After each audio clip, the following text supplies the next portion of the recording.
This is my 2018 Shelby GT350R, and I absolutely love this car. I purchased it back in June of 2020 with about 4,000 miles on it. I've put nearly 10,000 miles on the car, and today I want to give a 3-year ownership update and review of the GT350R.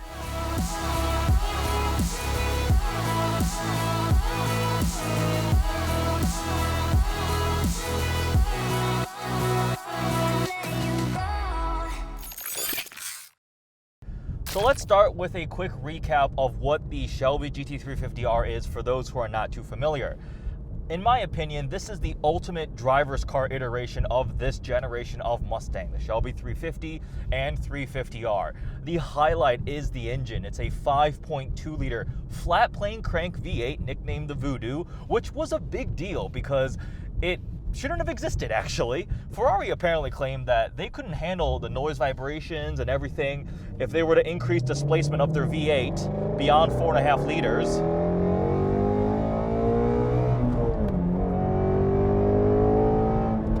Oh, that's just special. But Ford was like, we can do that. So they made a 5.2-liter flat plane crank, and the way this engine revs is just phenomenal. Redline is 8,250 RPM, 526 horsepower, 429 pound-feet of torque. I believe it's the most powerful NA engine that Ford has ever built. And it's just such an amazing car. Tremec 6-speed manual only, rear-wheel drive, and it was intended to be a track-focused, track-capable car. That's what this whole vehicle is designed to be. The R is the more aggressive, I guess, race version of the GT350, and the changes are relatively minor, but they add up to make it just that much more special. From the factory, you get rear seat delete, so no back seats. Regular GT350, just like a Mustang, would have back seats. The R is firmly a 2-seater, more aggressive aero package, so that's a bigger front splitter, the bigger carbon fiber rear wing. They retuned the suspension for a bit more aggressive of track handling, and also you got carbon fiber wheels on the 350R, and that was a big ticket item. They're expensive. And when this car came out, it was probably the cheapest car that you could get with carbon fiber wheels. The technology was still emerging, and they weren't cheap. I think I remember seeing when they first launched, it was like $4 or $5 grand for one wheel. Very, very expensive. So it was definitely cheaper to buy it with the car itself, obviously. I haven't been running the carbon wheels. I have a set of aftermarket forged wheels on this car. So that's a quick glimpse into what the GT350R is. It was one of my attainable dream cars. It still is. I remember first driving a 350R, getting to ride along first, and then driving one, and I was like, whoa, this car is pretty phenomenal. Now, I've been a Mustang person my whole adult life, essentially, right? I've told the story a couple times, but growing up, my dad was an engineer at Ford Motor Company, so take your child to work day, you'd have a Mustang on display there, and for a little kid getting into cars, I was like, the Mustang, the Mustang! And when I was able to buy a car graduating college, my first car was a Boss 302 Laguna Seca. So I've loved Mustangs. And the 350R was like the most special of all Mustangs. It handled well, it sounded amazing, it looked amazing. So this became my attainable dream car. But when they first came out, it was so special, the demand was so high. Every dealership I called to try to buy one was between $10,000, $15,000, $20,000 over sticker. And to me, $80,000, $90,000, like, I don't know if I want to spend that much. So I didn't buy one. And then fast forward a couple years later, they started popping up in the used market, and I got super lucky in 2020. I bought this at the bottom of the market. I got this for such a good price. It already had PPF done on it, had an extended warranty. This harness bar was put on a couple little aftermarket things. I love the color combo, and I was like, it is time. I am buying myself a Shelby GT350R. So now we are 3 years into my ownership of this car. We're 13,780 miles, so almost 10,000 miles put on this car. Many amazing memories and experiences, friends made, trips taken, took this down to Tail of the Dragon, Devil's Triangle, Terre Skyway, all the amazing roads down there, a long road trip, many trips back and forth to Michigan, cars and coffees, a couple moderate track days, driven them, and lots of content made, lots of memories. This is still a very special car to me. So summarize my top 3 favorite things about the GT350R. The first one is the engine and the sound associated with that. It's a flat plane crank V8, and I love naturally aspirated engines. If you look at my cars right now, this car, an R8 V10, the Corvette Z06, all NA high revving motors. And to me, it's the emotional experience. It's the sound, the way it delivers power, the high red line, Porsche GT3 Flat 6, another one of my dream cars to own someday. That's what I love, and the 350R definitely fits into that. Over 8,000 RPM red line and a V8, a large displacement V8, is an amazing, amazing experience. It makes the Coyote feel positively boring in comparison. The sounds, all the excitement associated with this engine is amazing. And then the sound too. Oh man, the noise that the Voodoo is so distinctive. It is so unique, unlike anything else out there. I'm gonna do another video comparing this to the Z06, but a lot of people are like, oh, it must be similar feeling, right? No, not at all actually. The 350R motor, even though they're both flat plane crank V8s, total different characteristic.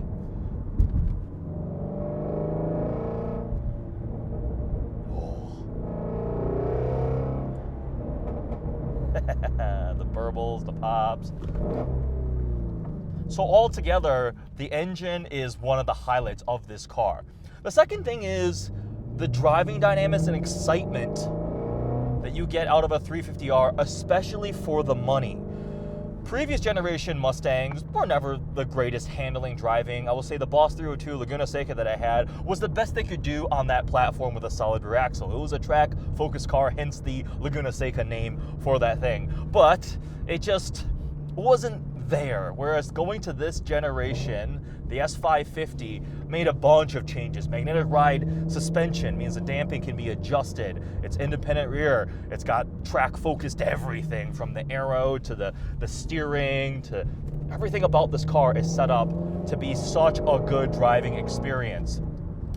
And even when you're not going 10/10ths all out on the track, it's exciting, it's rewarding. The fact that it's a manual to me is very special. It's such a good manual, this Tremec. I have lots of hatred of the MT82 manual that was in the previous generation because mine broke. It's just not a good design, whereas this Tremec, oh, it was so good.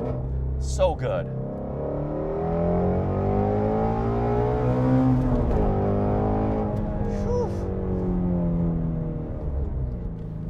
For the money, this is one of the most exciting driver cars ever. Anything short of a GT3, I'm going with this for a manual rear-wheel drive sports car. The last thing that I really want to highlight that I absolutely love about the GT350R is the styling. It's iconic Mustang. It's simple and clean, but it has enough of the aggression. I like my spec a lot. It's a relatively rare one. Leadfoot Gray was a one-year color with the black and red R stripes, the big carbon wing out back. I've done a couple aftermarket things to it, but it just looks like I want a Mustang to look. The GT500, more aggressive, yeah. The newer generation, I'm not a huge fan of it quite yet. The mid-cycle refresh, I thought it looked like a catfish. And it just is the perfect blend of modern aggression, Mustang styling cues. So I do love the way that this car looks. What are some of the things that I dislike about the GT350R? Well, one of the first ones is going to be the build quality and material uses. That's where probably one of the only things that lets this car down, because at the end of the day, it's a Ford Mustang. And that means material choices, a lot of hard plastics, build quality, panel gaps are just not going to be that great. Brand new, this car was $70,000. You add in a markup, call it 10, 15, 20 grand. So between a $70,000 to $85,000 car, you're talking, I mean, BMW M3, M4s around there, maybe a used Porsche, and those German rivals, which trend more towards the luxury, are going to have way better fit and finish, material. Panel gaps on these cars are not good. They have to do like some sort of like bulletin update for the back where like a little part, I don't know, it's not a recall per se, but it's like they had to fix something because the bumper as well was sag. Alignment and just gaps and everything. We're just never going to be on the standard of the higher end cars. So it's a complaint of mine. I'm a little bit spoiled with the cars I get to spend time with, especially some of the higher end German stuff. And is it appropriate given the price point of this car? Maybe, but again, we're talking 70 grand. There's a lot of really well-built cars in that price range. The second thing I'm going to complain about is the factory lighting. The front like DRL turn signals from the factory are like incandescent light bulbs, and they're hideous. The DRLs are cool. They've got the 3 vertical lights there. They look nice and modern LED, but right below that, the DRLs were not good, the indicator. So I changed those out aftermarket. Same thing with the side reflector light things in the back. They just not good. Aftermarket has some solutions. I did change those to a much more clean looking kind of smoked LED finish to it. Big fan of that. And also reverse light, which is this terrible little incandescent bulb. So ditched that, put a nice bright LED thing into it. And it's just some of those carryover things. You can see where they had to cheapen out to be able to have the money for this crazy engine, the tuning, the carbon fiber. Slight tangent. I used to joke like, all right, the engine is worth what, $25,000, because some people have had to replace it, so it's like 25 grand. The wing is allegedly 12 grand. The wheels are 20 grand. You add it all up, what's the rest of the car worth? It's like nothing in or negative money. So you got to take the ups and downs of this vehicle and platform. The last thing that I really disliked, I was able to address this, is the factory exhaust valve. So the 350 has exhaust valves, and usually they're controlled on my generation by this toggle here on the center console, which goes between normal and, what's the other one? Sport, right? So opens up. Normal, it's actually very muted, it's quiet.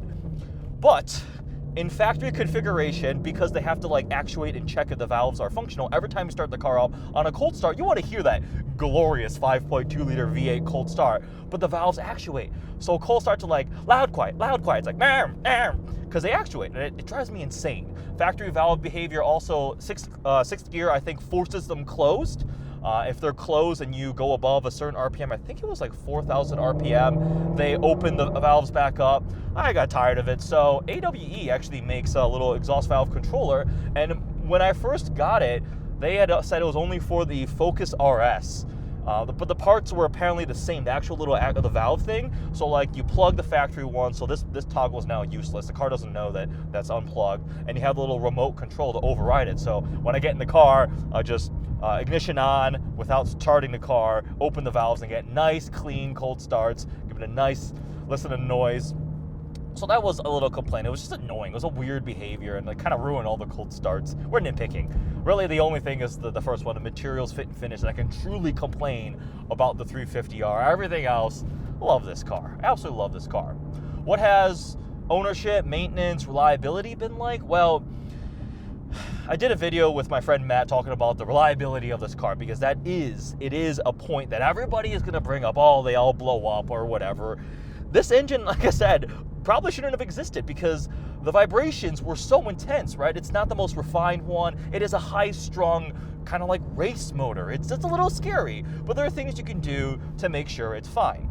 I installed catch cans, Ford Performance catch cans. I did both driver and passenger, regular oil changes. 6 months, 5,000 miles minimum.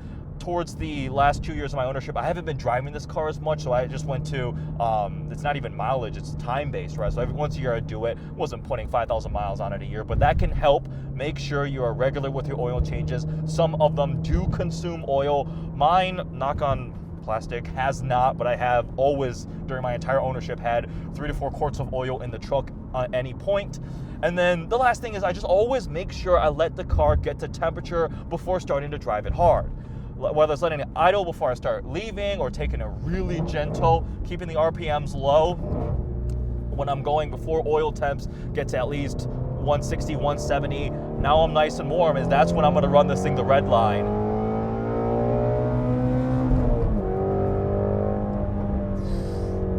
And things like that are just good for any sports car, especially a high-strung NA motor like this car. So it's been fine for me. Oil changes are, I go to the dealership because it has an extended Ford warranty, so I want to keep that dealership paperwork trail. It's about $200. I think the early on, one of the first ones somehow was like $140, and then they've crept up a bit in prices. I'm sure parts costs and labor costs have increased, but I don't think I've paid over $200 for just a dealership oil change. Still on brakes are fine. So in that regard, it's been actually a very easy ownership experience.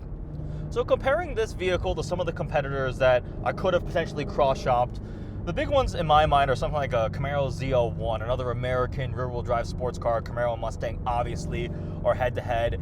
That is a very different vehicle dynamic to me. It's supercharged, way more power, faster in a straight line. It doesn't have the specialness of this flat plane crank engine. It does come down to personal preference. I'm happy I went with the Shelby. To me, I think it was a much more special experience overall. You can also look at things like maybe a BMW M3, M4, Mercedes C63 AMG, the German rivals. but none of them sound like this. None of them sound like this. And none of them drive like this either. So the people who want a Shelby 350, they know. People who own them, I know they love them. I love this car. I love this car so much. Compared to some of the other iterations of the Mustang, so I had a Boss 302 Laguna Seca, this is better in every single way. Compared to the Shelby GT500, which I actually did a video, I drove both back to back, total different personalities. The way I like to describe it is this is like the GT3 RS, whereas the GT500 could be a Turbo S or a GT2 RS, right? Forced induction, then went to a cross-plane crank. It's dual clutch. It's much heavier fueling. Is it fast? Stupendously so. The Shelby GT500 is a monster of a car, man. I did line lock burnout on that thing. It was ridiculous, but it doesn't have the nimbleness, the linear power band of this Voodoo that you feel as you rev it out to redline. Total different characteristics. You had to pick what you want, but I wouldn't replace one or the other. It'd be cool to have both because they're such different, but that's also like $250,000 in Mustangs. So I don't know if maybe not that much, but it's a lot of money in Shelby's. Looking into the current or upcoming future iteration of the Mustang, the Dark Horse is really interesting because they finally went to the Tremec manual, which is the best manual you can get in this platform. It's the Coyote, it's the highest output of the Coyote, but it doesn't have the Shelby name attached to it, so it doesn't have that prestige. And while it does have a lot of ingredients and will be extremely capable, carbon fiber wheels now, all these fancy tech features in the new interior, it doesn't seem like it's going to be as special. Now, I haven't driven that yet, just got to check it out in person. I think it's really cool, but it's not going to be a 350R. It's going to be hard to replicate this formula. Don't know if they're ever going to do it again. And this engine was out of nowhere. It came, I mean, a flat plane crank V8 that kind of wants to shake itself to pieces sometimes. That's a special combination. What do I think about future values of the 350 and 350R? Well, the Rs are obviously going to be the ones that are worth the most. Lower production, something like 15 to 20% probably of the total Shelby production run were going to be Rs. They did cost a bit more.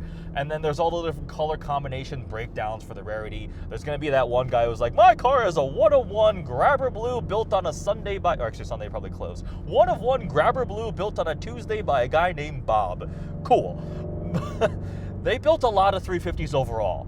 This ran for 5 model years, 2016 through 2020. We can't count 2015 because that was like the super exclusive low volume run. It was, I think it was like 37 350Rs and 125 350s, so don't count those.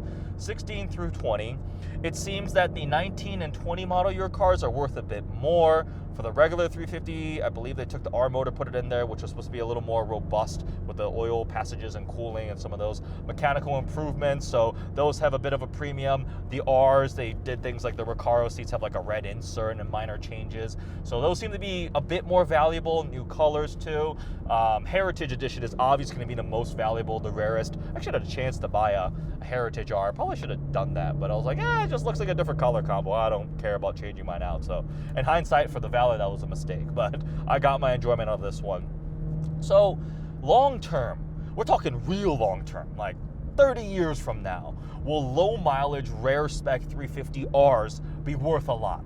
Deep into the six figures, $150,000. I think yes. Long term, we're talking 30 years. But near short term, I think they're going to settle in the, call it $60,000 to $80,000 range, depending on mileage and spec and condition.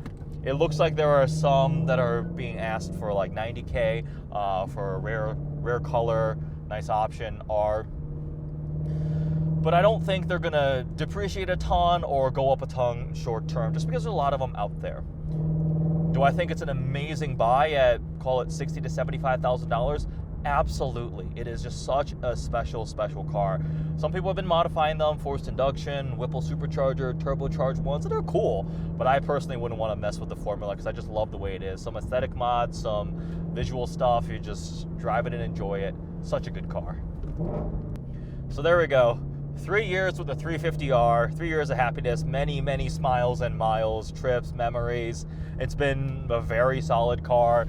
Done some fun little mods with it, met plenty of cool people, enjoyed the car.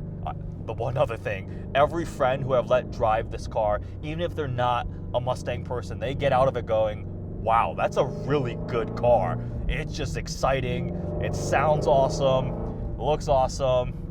This is more like my my love song to the Shelby 350R.